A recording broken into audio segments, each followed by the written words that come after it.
And for really 13 years, my biggest expense is food.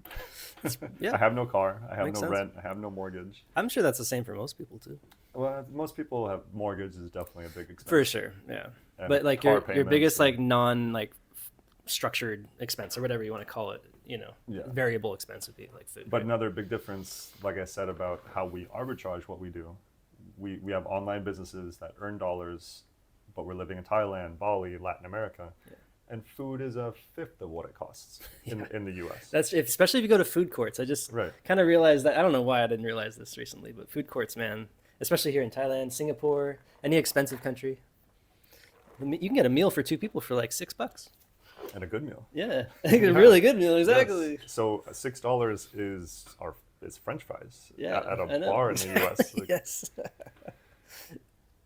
so that's another thing that until you kind of take that first trip to Southeast Asia, Latin America, even Africa, you realize that wait, the salaries are lower, but people do have. It really depends, but you can have a higher quality of life with less money because that's the reality. A lot of people are making, the majority of people around the world are making very low salaries. In Thailand, the average salary is 600 a month, Right. maybe, Yeah, I that's think. true. It's pretty low. In Bali, it's probably 700, 800 a month. Yeah, I'm And probably lower than that. they're paying rent, Yeah. they are buying food, they are paying for their car, gas, so Right. the majority of the world, that's how they live. Yep.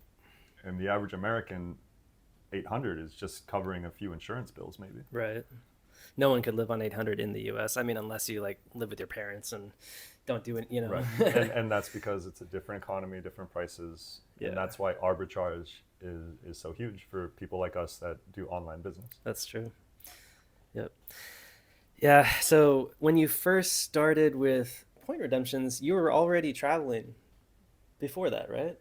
A bit. Yes. Yeah. So the way all of this came about, uh, I in high school I lived with a host family in Barcelona, and that cliche kind of opened my eyes to the world. And then I was also very interested in Spanish because of that host family I stayed with.